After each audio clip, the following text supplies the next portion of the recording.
மன்னிச்சிருங்க பெரியவரே. எங்க ஊர்ல நருட்டோ இல்ல. நருட்டோ ஊர்லயே இல்லையே. 7வதா? அப்ப 6வது ஹோக்காகே யாரு? அது வேற யாரும் இல்ல, என்னோட குருவான நருட்டோ தான்.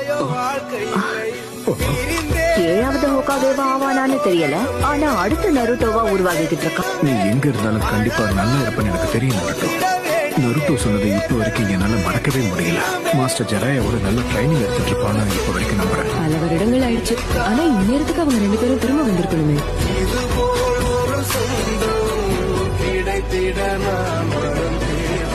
ஒரு நிமிஷம், அது கண்டிப்பா அவன் தானா? சந்தேகமே இல்ல, அவன்தான். உங்களை நாங்க எதிர்பார்க்கலையே. ஊருக்குள்ள உங்களுக்கு ஒரு சர்ப்ரைஸ் காத்திருக்கு. ஆமா, எங்களுக்கே இன்ப அதிர்ச்சியா இருந்தது. எதை பத்தி பேசுறீங்க? வாய்ப்பே இல்ல.